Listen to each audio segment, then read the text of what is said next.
Good evening, ladies and gentlemen. It's 6 p.m. here in Cairo. This is Shuruk Bakir, and I'll accompany you through the latest development on the national and international arenas after the headlines.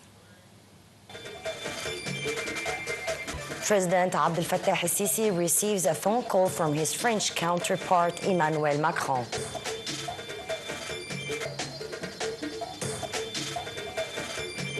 Prime Minister Mustafa Madbouli heads to New York to chair Egypt's delegation participating in the two-state solution conference.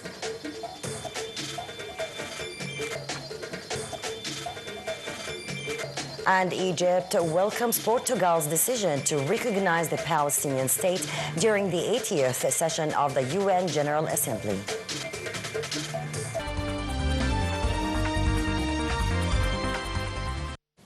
Welcome back. President Abdel Fattah el-Sisi on Saturday received a phone call from his French counterpart, Emmanuel Macron.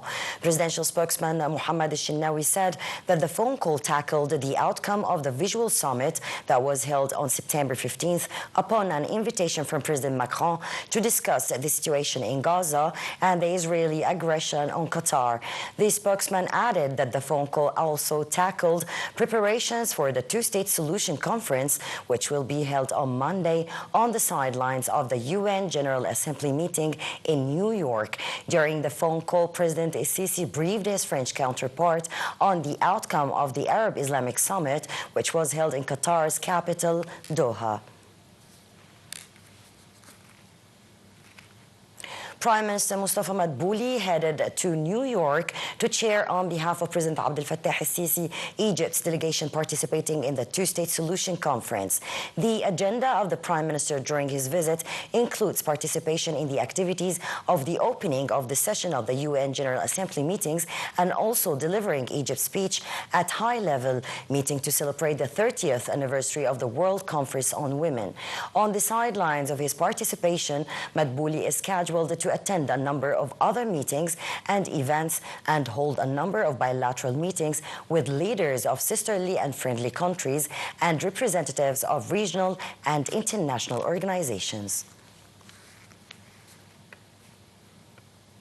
Foreign Minister Badr Abdelati heads to New York to participate in the top-level activities of the United Nations General Assembly 80th round. The top diplomat is to hold a number of bilateral meetings with the heads of the participating delegations and the foreign ministers, and will also participate in a number of high-level activities and events on the sidelines. The foreign minister is to deliver Egypt's speech before the United Nations General Assembly.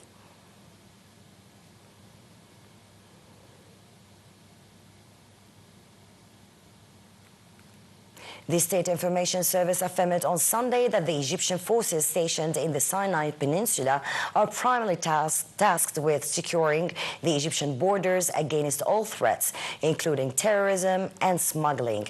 In a statement, the SIS stressed that the existence of the forces in Sinai comes within the framework of prior coordination with the parties to the peace treaty, which Egypt is fully keen to maintain, as throughout its history, Egypt has not violated any treaty or agreement.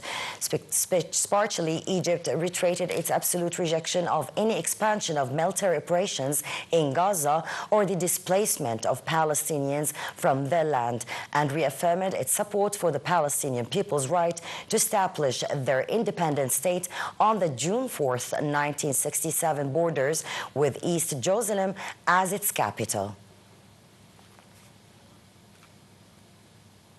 Egypt welcomed Portugal's decision to recognize the Palestinian state during the 80th session of the UN General Assembly.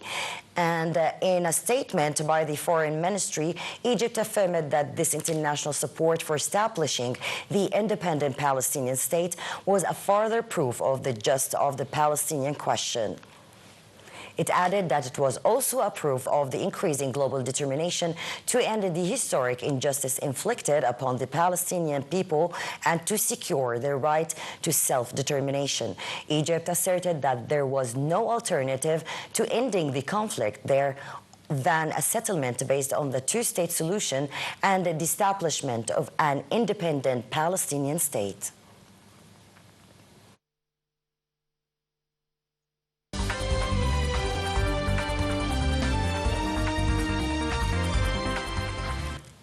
Welcome back.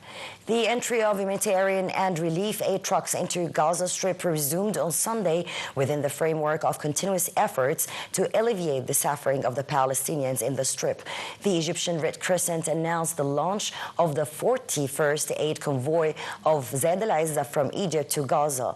The convoy is carrying food, medical supplies, and relief aid. Israeli occupation strikes killed at least 31 Palestinians in Gaza on Sunday. Palestinian news agency Wafa reported 26 bodies at Al-Shifa Hospital, 2 at Al-Madani Hospital, and 3 at Al-Auda and Nasser hospitals. The Israeli aggression on Gaza since October the 7th, 2023, has killed 65,208 and injured 1,066,271, mostly women and children. This is official count, while missing victims under the rubble of those who cannot be reached are unaccounted for. Britain, Australia, and Canada recognized a Palestinian state in a systemic shift in decades of Western foreign policy ahead of a key week at the UN's gathering, where a suite of nations are set to do the same to pressure Israel's over Gaza. Portugal was also to recognize Palestinian statehood later in the day, as the Israeli occupation authority came under huge international pressure over its genocide war in Gaza. Britain and Canada became the first G7 countries to take the step, with France and other nations expected to follow at the annual UN General Assembly, which opens Monday in New York. Reacting to the move, Palestinian President Mahmoud Abbas said that the Britain's recognition of the Palestinian state was a necessary step towards lasting peace in the region. Syria Monitor said that 7 civilians were killed in bombardment by government personnel in northern Syria, in an area where clashes had erupted with the Kurdish-led Syrian Democratic Forces. A semi-autonomous Kurdish administration controls swaths of the north and northeast Syria, including oil and gas fields, with the SDF its de facto army. The Syrian Observatory for Human Rights said that 5 women and 2 children were killed in the village of Umtina in the Der Hafer area of Alepo province in bombardment carried out by the Syrian army personnel. However, differences between the two sides have held up implementation, and the Kurds have called for denunciation, which Damascus has rejected.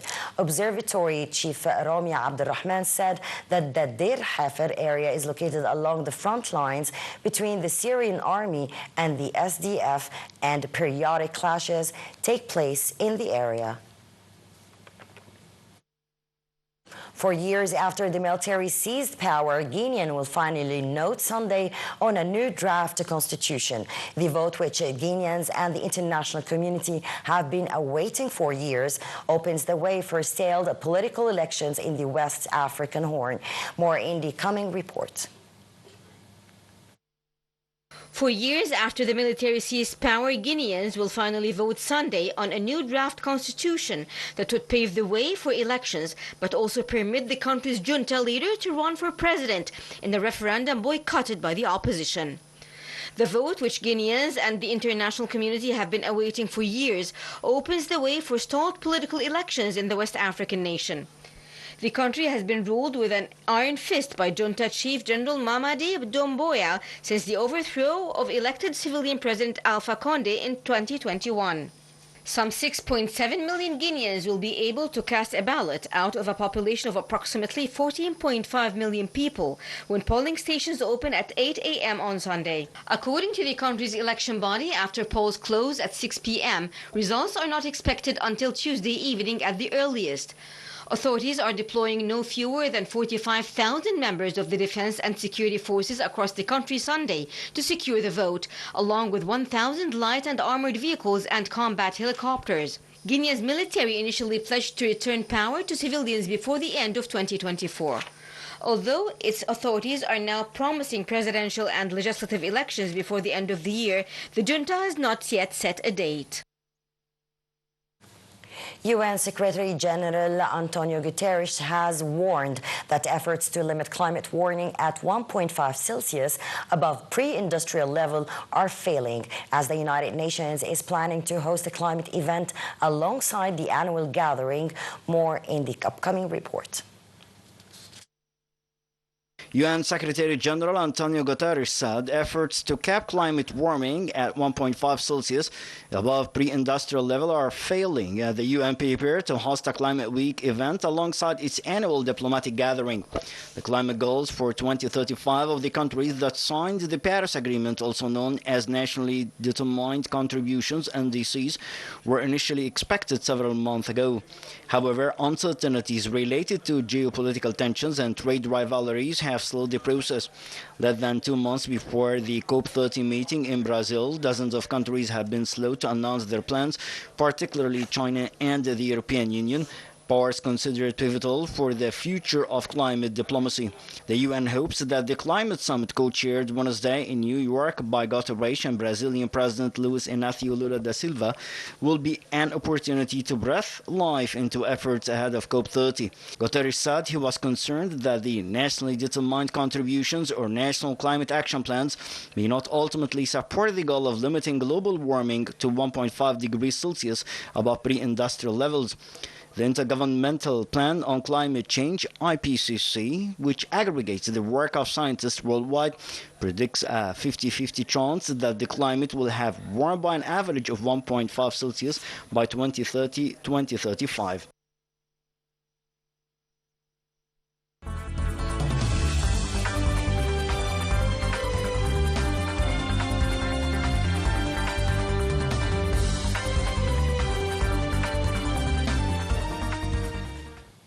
And now it's time to move to some business and economy, in which Egypt's bourse closed lower today amid sell-offs on different shares by Arab and foreign investment funds, corporations, and investors. The benchmark index EGX 30 fell 0.4% above the 35,000-point mark. The equal-weighted indices EGX 70 and EGX 100 were also down 0.5% and 0.7% respectively. Oil prices dropped as worries about large supplies and declining demand outweighed expectations that the year's first interest rate cut by the U.S. Federal Reserve would trigger more consumption.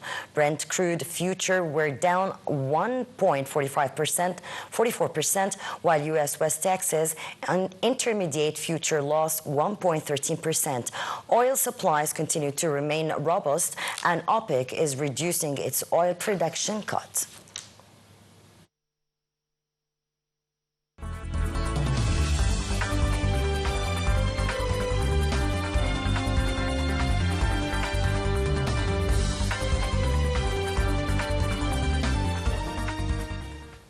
And now it's time for some sport, where Manchester United beat Chelsea 2-1 in a match at Old Trafford to earn vital breathing space for manager Robin Amorim as Liverpool stayed perfect in the Premier League. The home side were given a huge helping hand when Chelsea goalkeeper was sent off in the 5th minute of the encounter. After the win, Manchester United placed 10th with 7 points and Chelsea in the 6th spot with 8 points. And superstar Lionel Messi scored 2 superb goals and created another at Inter Miami beat DC United 3-2 to inch closer to an MLS Cup playoff berth, amid indications this week from source close to the club that Messi is poised to sign a contract extension that would keep him in Miami at least through next year. The 8-time Ballon d'Or winner showed just why the club and Major League Soccer are so keen to see him stay. The 38-year-old now has 22 goals in 22 matches played this season. With his 7th double of the MLS season, he moved to the top of the league, scoring less passing England's Sam Surridge, who has 21 for Nashville. And ladies and gentlemen, by this we come to the end of this edition of the Panorama News. That was me, Shuru, back here. Thank you for watching.